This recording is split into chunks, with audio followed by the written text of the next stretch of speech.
you know, the two things I'm going to talk about are absolutely critical in the management of the illness.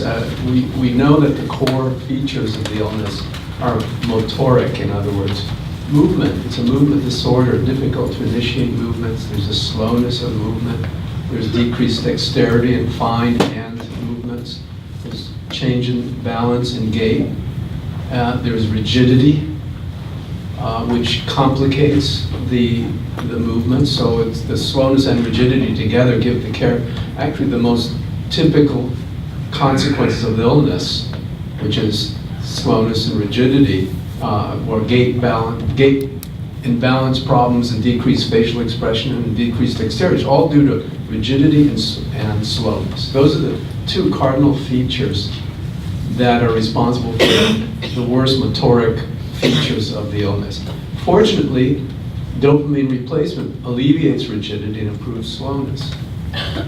But the remainder of the features of this illness, all of the autonomic nervous system features, the sleep disorder, the mood disorders, etc., are not really benefited very much by just dopamine replacement. So I'm going to focus then. Notice I didn't mention tremor as a feature that impacts motor function. It does impact motor function, but not so badly as it does in action tremors that we see in another condition known as essential tremor. So the tremor is a rest tremor that goes away when you use your hands. So it's not really a feature of the illness that impacts your ability to function. It does have cosmetic issues. Everyone can notice you have that movement, and then they'll surmise you have Parkinson's disease. But in essence, the tremor, which may not improve with dopamine replacement, that's the paradox, that slowness and rigidity will get better with dopamine replacement. By that I mean levodopa-carbidopa or synthetic dopamine agonists like Requip, Mirapex, Upro, etc. The rest tremor may not get better. And in fact, 30% of individuals who are diagnosed with Parkinson's disease never have tremor. So, but they all have slowness and rigidity. So the tremor is the least important of all of the symptoms. And sometimes is one that is not easily eliminated by medication. So I'll get into the sleep problem. Sleep is so critical for normal health of the human being, for all animals in fact. And why we sleep is a philosophical issue. But physiologically, it developed over millennia of evolution, millions of years of evolution, to deal with the fact that we're rotating around the sun. And so when we don't get the sun, it's very dark, and people kind of go into a rest state.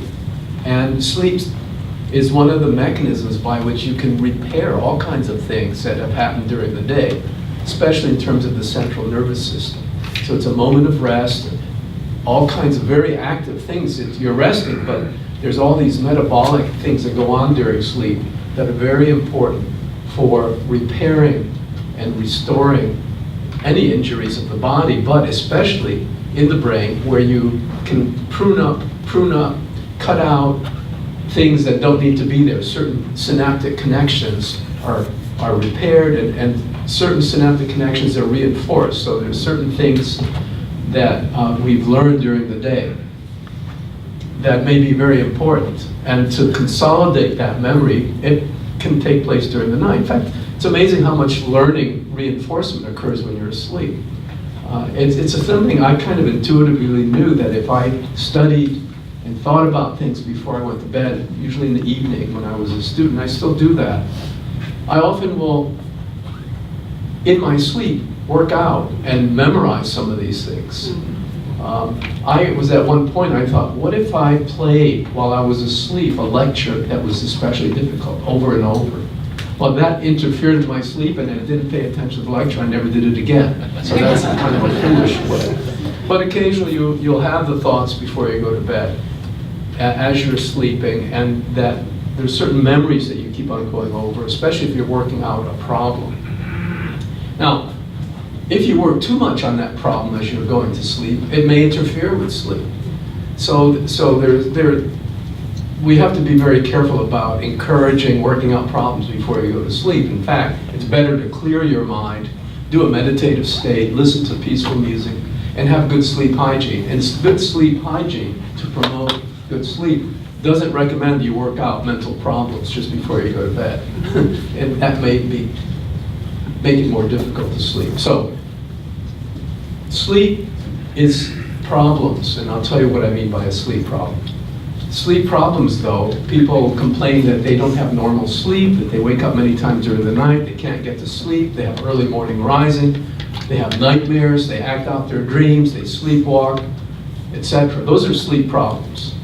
And they occur very commonly in people with Parkinson's disease. There's a number here based on different surveys.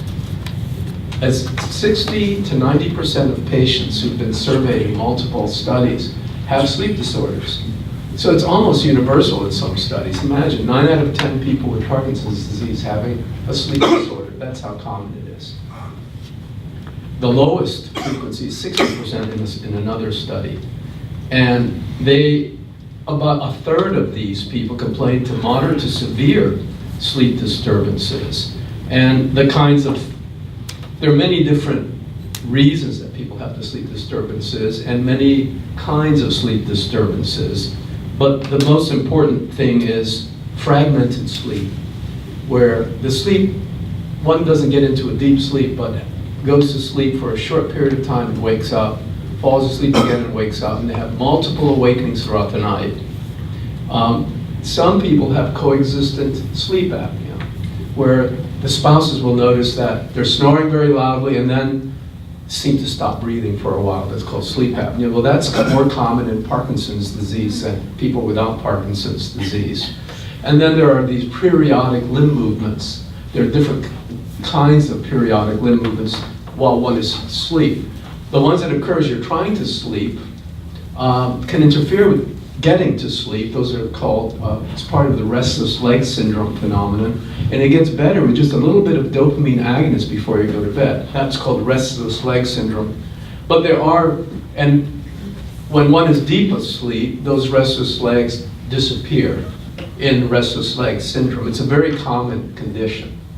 And it's described as not feeling comfortable constantly in the legs, especially constantly trying to find a comfortable position in bed so that you don't have these dysesthesias or unpleasant sensations in the limbs, like crawling sensations, just very vague, that's what we call them paresthesias, unusual sensations in the limbs that keep you awake. And the sensation is one thing, but the constant movement to try to find a comfortable position is what's called restless leg syndrome.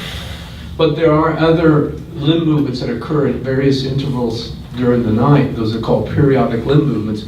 And those are associated with serious sleep disorders, quite often part of the rapid eye movement behavior sleep disorder, which we're going to talk about in a little more detail.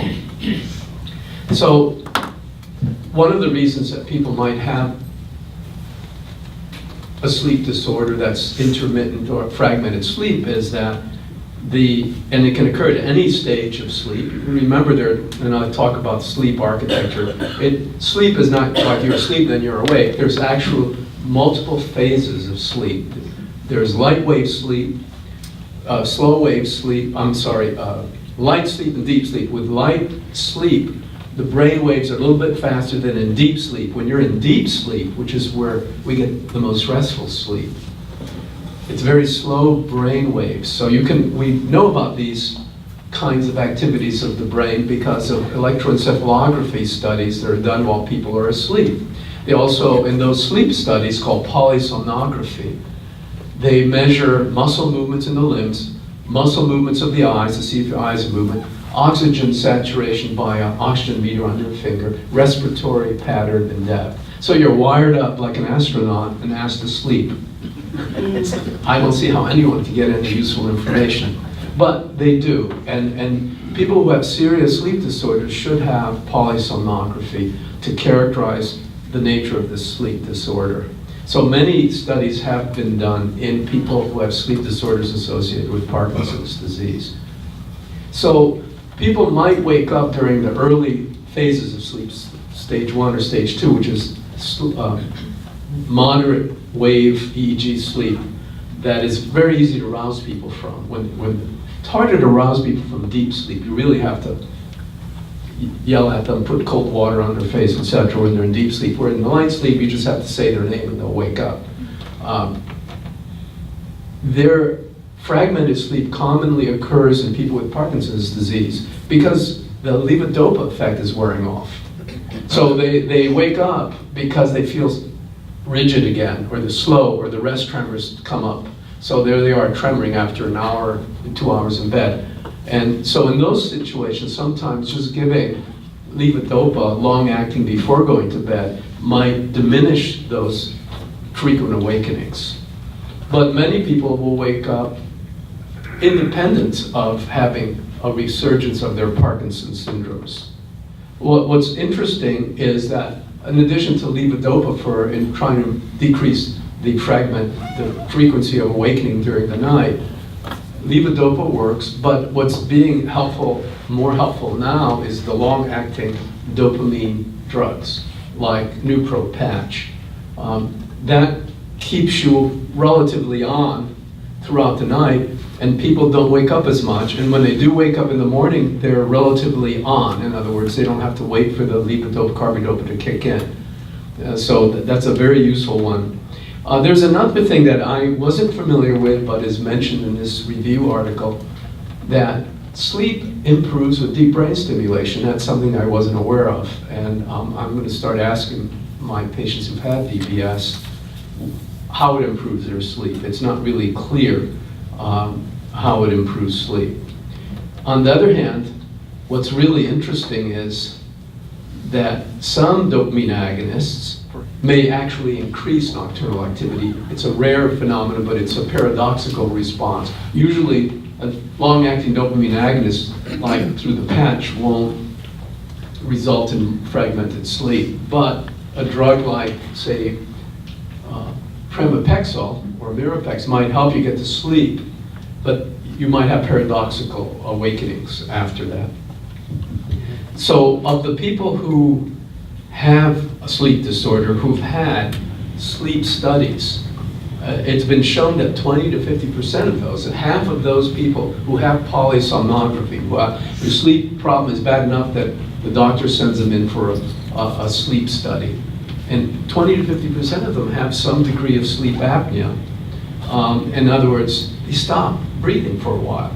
And oftentimes those people would benefit from having CPAP, just like sleep apnea is treated independent of Parkinson's disease. What's really interesting is that there are variations of Parkinson's syndrome that are more likely to have sleep apnea, more than PD. So I don't know what percentage of people with Parkinson's disease who complain of sleep disorders actually end up getting somnography, polysomnography. But of those that are referred, 20 to 50% may have sleep apnea. So it's something, I don't know what the overall frequency of sleep apnea is in all PD patients. But it's much higher in the atypical Parkinsonisms called multiple system atrophy, and then we'll talk a bit about it. It's Parkinson's disease that involves other neural systems. One of the little hints that there may be sleep apnea is really loud snoring. So that's something to pay attention to.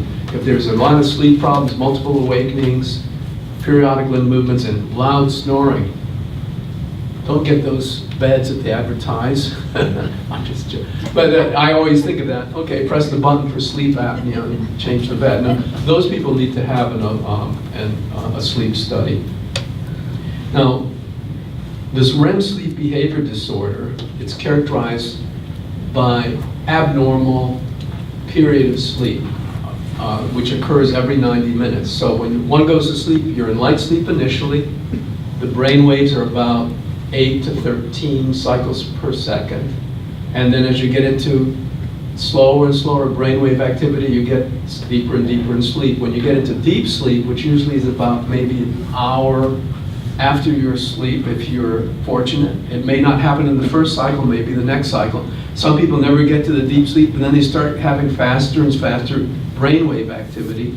And just before the brainwave activity looks like someone who's awake, but they're still asleep, very light sleep. And then there's a paralysis of the muscles, and the eyes start moving. That's called rapid eye movement sleep phase. It's a very brief phase. It occurs every 90 minutes as you come out of deep sleep and just before you wake up. So what's characteristic about REM sleep, rapid eye movement sleep, that's when you dream. The brainwaves are very active. It looks just like you're awake, and all the stuff that's going on in your head, images, experiences, it's like a movie. It can be. It's associated with inhibition of movement, but the eyes are moving around. And that was discovered in the 1950s, actually at the University of Chicago. I'm kind of proud of that place. They've made a lot of important discoveries. In the 50s, they began to develop polysomnography, and they were the first to describe REM sleep. And they had volunteer students, it was before my days there, that they'd wired up, and then they'd observe this, and then they'd wake them at different stages of sleep and ask if they were dreaming, and only when they were woken up during that period when the brain waves were active and their eyes were moving, because they could measure the eye movements with electrodes on the cheek and above the forehead, you can see, observe eye movements electrophysiologically. And the volunteers would say, very vivid dream. They would describe in great detail what the dream was. But wake them up any other time, they wouldn't be able to. And then if you just leave them alone, you have the dream that you may not ever recall, then you gradually get into the cycle again of slower and slower brain waves until you get deep sleep, then you come up again. You really should have 3 good sleep cycles in a healthy, with the most recent rapid eye movement sleep will occur before you wake up, and that dream you'll remember. When you have a dream you remember, it's usually because that phase of sleep occurred just before you were going to get out of bed anyway. So that's quite interesting. Now, what happens in REM behavior sleep disorder? The first thing that happens is that the REM, the rapid eye movement sleep, is missing one component. The eyes are fluttering, the person is having very active electroencephalographic activity, just like the person was awake, but they're moving because there's a failure of atonia. REM sleep has 3 components: rapid eye movements, inhibition of motor control called atonia, no tone in the muscle, one is kind of but the eyes are moving, and the brain waves are that of a awake person. Those 3 components. In REM behavior sleep disorder, they're missing the atonia, so they're thrashing about. They may be yelling out in their sleep because they're living out their dream. That's one of the characteristics. So if you hear your spouse yelling out in their sleep, kicking, grabbing you and trying to, throw you out of bed, or sometimes some violent activity can occur because they're, especially when I was seeing patients at the VA, they would have scary dreams, and they relive certain things and they act them out. It was quite frightening. So that's REM behavior sleep disorder. There's another issue that happens with REM behavior sleep disorder, is that dreams tend to occur out of phase. So they'll occur when one is awake, especially in Parkinson patients, when a person is off, it's evening, the drug is not working, the levodopa is worn off, so they can't move, and they start seeing things that aren't there. So visual hallucinations are more likely to occur in people with REM behavior sleep disorder. They occur, while they're awake. And what's interesting is all states that result in visual hallucinations, for example, LSD-induced hallucinations, or anesthesia-induced hallucinations with ketamine, which is a very quick-acting. There's a phase when the brain waves are like you're awake, but you can't move. You're paralyzed. So when LSD first starts acting, and when it reaches the phase of seeing things that aren't there, people are immobile. They just don't move. And it isn't they're paralyzed, but as soon as they move, hallucination will go away. The way you know something is real and is not just something going on in your head is that you can validate it with movement towards it. You can touch it, eat it, whatever. The proof of the pudding is in the eating of it. You see a pudding and you won't know it's real till you actually eat it, swallow it, taste it. So what's quite interesting is when you have a Parkinson patient and you start seeing strangers at the table, if you want them to go away, you just make a move towards them. And they go away. If it's a hallucination, they'll still be there if you can touch them. It reminds me of, because I was raised by very strict Catholic nuns, they always told me about the story of the doubting Thomas. I always like it in the realm of this hallucination story. And is that Christ appears to the apostles after he's been dead for 3 days, right? And St. Thomas believes it must be something he ate, it's a figment of his imagination. And Christ tells Thomas, here, put your finger in my wound. He does that and he realizes it's real. Okay, that's a biblical story from the New Testament that supports the notion that to test reality, you have to have material evidence that supports your perception. In other words, other sensory modalities and hopefully other people who can validate what you imagine. So this is one of the things that we deal with when people with Parkinson's disease have hallucinations. What should you do? You should point out, try to get them to move towards it, point out that it's not really there, that you're just thinking of that, but since you can't validate whether it's real or not, I'll validate it for you. I'll say, there's no one there. We never invited so-and-so to dinner tonight. So that's one of the ways is don't encourage it, don't play along with the hallucination. Just because they can be very disturbing. Some of the, often if it's people that have long passed, they think there's spirits coming into to their bedroom, hovering over their bed. Then the next thing they know, these are real stories I've heard, that they're afraid that they're going to die too because the ghost has come of their mother or whatever. So people that have atypical Parkinsonism have even worse REM behavior sleep disorder. The worst would be dementia with Lewy bodies. They start off with hallucinations and REM behavior sleep disorder way before they even have Parkinsonism.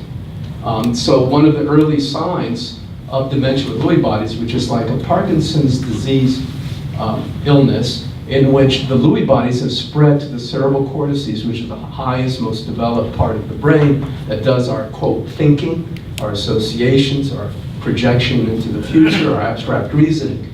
When the Lewy bodies are there in the cerebral cortices, one has a dementia and REM behavior sleep disorder, visual hallucinations, delusions, and so forth.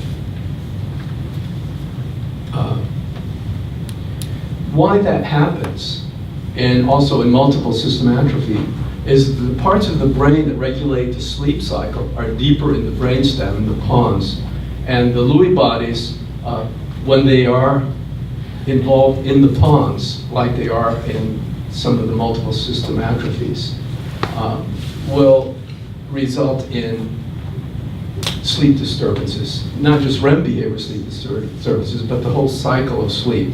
Because this whole program of sleep, the architecture of sleep, is tightly controlled by neurotransmitters in the brainstem. And what are they? They're serotonin and norepinephrine in particular. Those are cousins of dopamine, and they are involved, actually, in the process of Parkinson's disease. So we tend to think we're losing dopamine neurons in the dopamine neurotransmitter that results in slowness and rigidity. When you lose serotonin and norepinephrine, you have some autonomic nervous system changes that we're going to talk about, sleep disturbances, and mood disorders, such as depression and anxiety. So all of those things are the non-motor features of Parkinson's disease because much more than dopamine is involved in Parkinson's disease. Now, it isn't that this happens in everyone exactly the same. Everyone is unique. And some people have very minimal depression. Some people have very minimal autonomic nervous system findings. Those that have really pronounced autonomic nervous system findings, I'm going to switch the chapter in just a moment. They have a syndrome of Parkinsonism plus, in which the autonomic nervous system problems are much greater than the movement disorder. That's called the Shy-Drager syndrome. Just like dementia being much worse than the movement disorder, that's called dementia with Lewy bodies, or diffuse Lewy body disease. So there's a consequence, and maybe a concomitant phenomenon with Parkinson's disease sleep disturbances, daytime somnolence. And it turns out, even if you don't have a serious sleep disorder, we've always thought the daytime somnolence that patients experience, they just are very sleepy during the day. They readily take a nap. They close their eyes. I always see people here with their eyes closed. The next thing I know, they're showing the daytime somnolence, which is so common. And most often it's associated with the fact that there wasn't restful sleep. So people are trying to catch up on their Z's during the day. But it sometimes will happen even if you have so fairly good sleep. And they believe that daytime somnolence is more likely to occur, is less frequent than the sleep problem. So the daytime somnolence is between 15 and 30% of people with Parkinson's disease. We used to think that daytime somnolence, in addition to being related to problems with sleep, is an effect of the drug. And in fact, it's so true, especially dopamine agonists. Many people will notice after they take their dose of dopamine replacement, there's a period where they just want to sleep, take a little nap, and then once they get out of the nap, then they're on. It's especially common with one of the dopamine agonists known as Mirapex or Pramipexole. And it got the notoriety of causing, quote, sleep attacks. There are a few case reports in the literature where people fell asleep while driving, and usually not while they're actually driving. When they stop at a stop sign or a stoplight, they nod off. They have to be woken up by honking of horns. This is more likely to happen with Mirapex.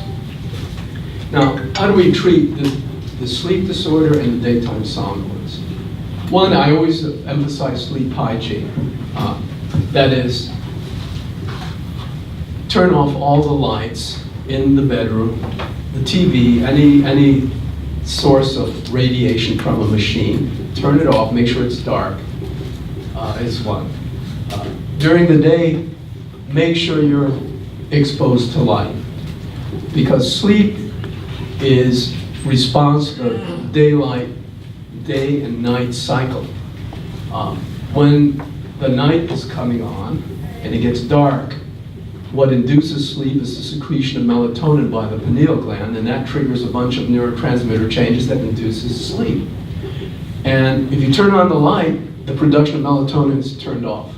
It's fascinating that the pineal gland is almost like the third eye. The pineal gland gets a branch of the retina that brings light to the brain. A branch of that on either side goes to the pineal gland. So if there's light, the pineal gland won't make melatonin, which triggers the onset of sleep.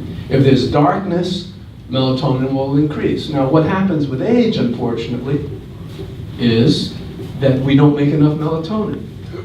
And so even if you do the good sleep hygiene and have no light on at night and make sure you let the sun in to your space during the day,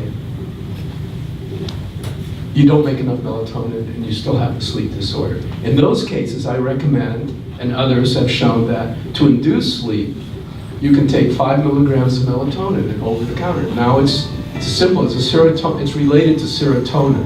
So you take 5 milligrams of it over the counter, and it's great for getting you to sleep. Now, it won't keep you asleep the whole night. So it's really good for sleep induction. For creating longer term sleep, there are a number of things. Never use sleeping pills. Okay? When I mean that, those are the benzodiazepines or Lunesta or a whole bunch of different drugs that are available supposedly for sleep. They work okay if you want benefit for a couple of weeks. But if you want chronic benefit, it's no good because you become tolerant and it loses its benefit. Now, there's an exception. One of these kind of benzodiazepines that can be used for sleep, it's also used as a muscle relaxing agent, anti-anxiety agent, clonazepam. Many of you know of this drug. But clonazepam at doses that don't make you sleepy are actually good for REM behavior sleep disorder. That's one of the things that I would try initially, but it has to be 0.5 or 0.25. It's a half of a milligram, just at bedtime, might improve the REM behavior sleep disorder. The other thing that might improve REM behavior sleep disorder, which really doesn't permit normal sleep, is gabapentin. The third one I use that is great for REM behavior sleep disorder and to prevent hallucinations is Seroquel or quetiapine at low doses. At high doses, quetiapine is used for schizophrenia, psychosis, but they use 300 milligrams 3 times a day. But for Parkinson's sleep issues, we use 25 milligrams, no more than 100 milligrams typically. Now, if they have dementia with Lewy bodies, with florid hallucinations, they need to take more of the Seroquel, oftentimes during the day as well. So because it's not just hallucinations, but there's a parallel problem called delusions, where you believe that very strongly something is going on and there is nothing. So delusions can be linked to paranoia, and so that's very disturbing, but the Seroquel is wonderful for that, for delusions and psychosis. Now I'm going to switch over to the autonomic nervous system. I forgot to mention another reason people get up, because it relates to the autonomic nervous system, get up a lot, is they have to get up to pee. And because that's one of those non-motor symptoms, is that people with Parkinson's disease end up making more urine, producing more blood flow to the kidneys when they're lying down.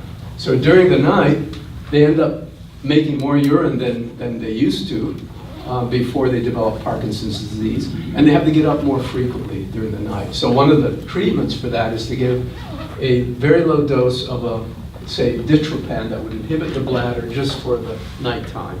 And by the time you wake up, then you can empty the bladder. That's one of the things. Why the urinary frequency? We think it's because of increased blood flow to the kidneys, but another reason is that the autonomic nervous system is deranged somewhat, so the bladder cannot completely empty every time you urinate. So there's always residual urine, and so you have to get up frequently, much in the same way that men with large prostates have the same issue. They have to get up frequently and during the day frequently to pee because they can't completely empty the bladder because of a narrow passageway through the enlarged prostate. So in a person who has prostatic hypertrophy, Parkinson's disease, and urinary frequency, we have to be it's common. You have to be careful about using a bladder inhibitor because you set the stage for urinary tract infections. The longer you have residual urine in there, the more likely you get a bladder infection. And that can be really serious. It can become systemic and be life-threatening. And typically, you often discover you have a bladder infection when from 1 to 3 day period of time, you suddenly have worse symptoms, worse than you've had, rigidity and slowness. Now you're starting to fall. And you haven't changed the medicines. You've not done anything differently. You call the office and say, what should we change the medicine? Doing terrible. He's doing terrible. Now he's hallucinating too. Get a urine analysis done. 90% of the times that there's an amplification of symptoms of Parkinsonism, it's because there's a bladder infection. And why that? Because of the autonomic nervous system. Now, what is the autonomic nervous system?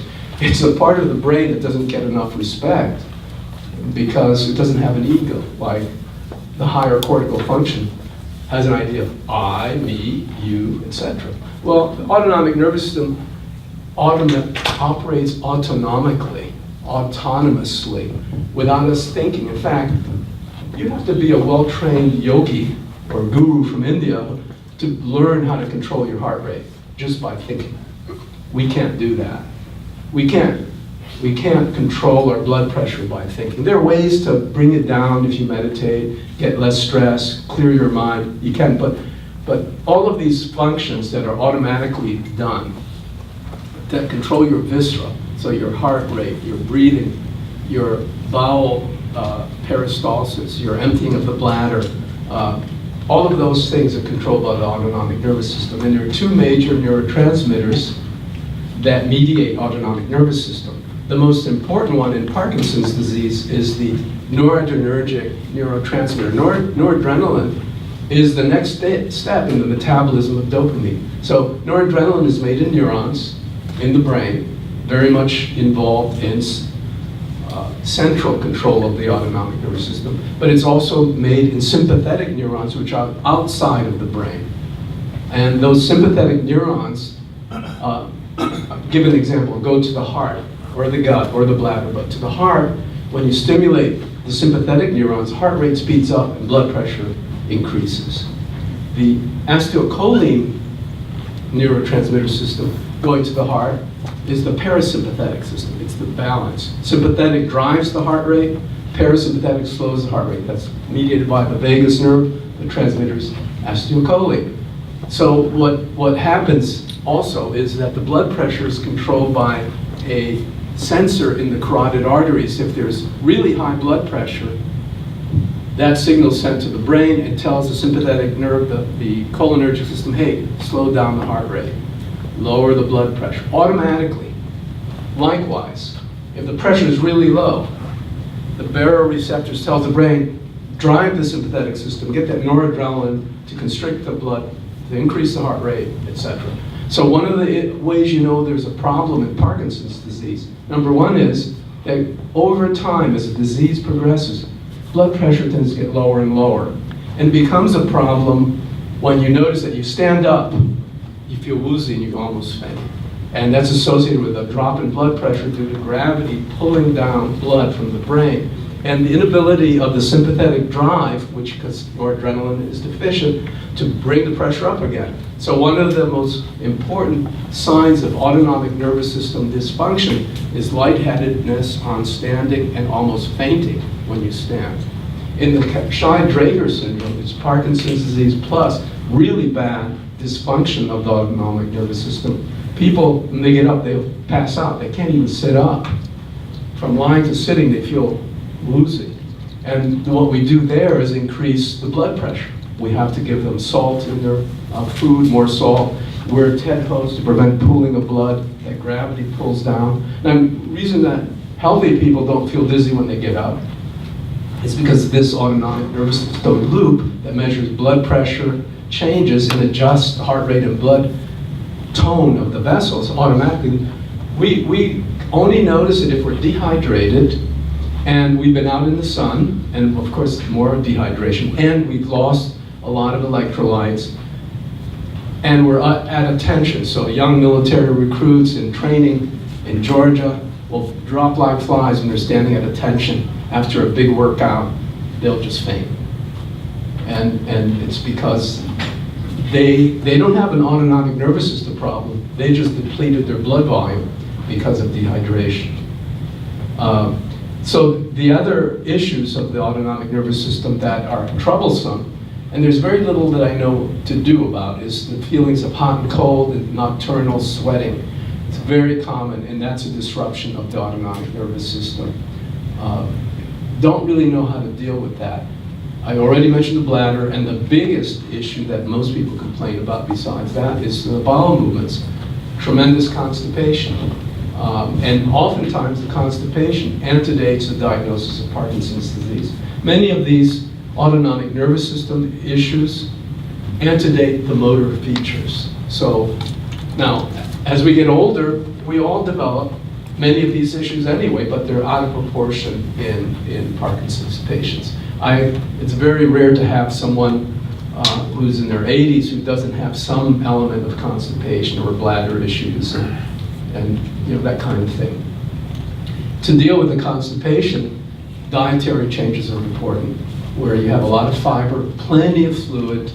Be careful not to drink too much fluid before you go to bed, otherwise you'll be getting up all night. So, and Miralax is a good thing to take on a daily basis. Miralax is an osmotic laxative. It's very benign. What it does is bring more water into the stool, preventing it from hardening. And because of the osmotic drive, it kind of stimulates the bowel a bit, so you have bowel movements on a regular basis. So Miralax once a day is a good idea. The, exercise for all of these things is important. Like for the Shy-Drager syndrome, the one patient I had that was really severe, he noticed that if he was able to pedal on a bike and get his heart rate up, he felt so good because he used to always feel a little bit spacey because he never had enough oxygenated blood to his brain. But if he pedaled on that bike for a half hour vigorously, for the next hour he was in great shape. He had rosy cheeks again. Usually he was so pale. And so exercise is helpful for that. Exercise is also helpful for promoting the bowel movements, especially if you do core exercises, yoga, where you work on the core, and so forth. Just walking, getting on a treadmill, cycling will all be good for the, helping with the autonomic nervous system. What else? There's the deep brain stimulation, by the way, as far as I know, will not alleviate any of these autonomic nervous system findings, so that's important to recognize. Though, to my surprise, it may help the sleep, but that's not truly an autonomic nervous system disorder.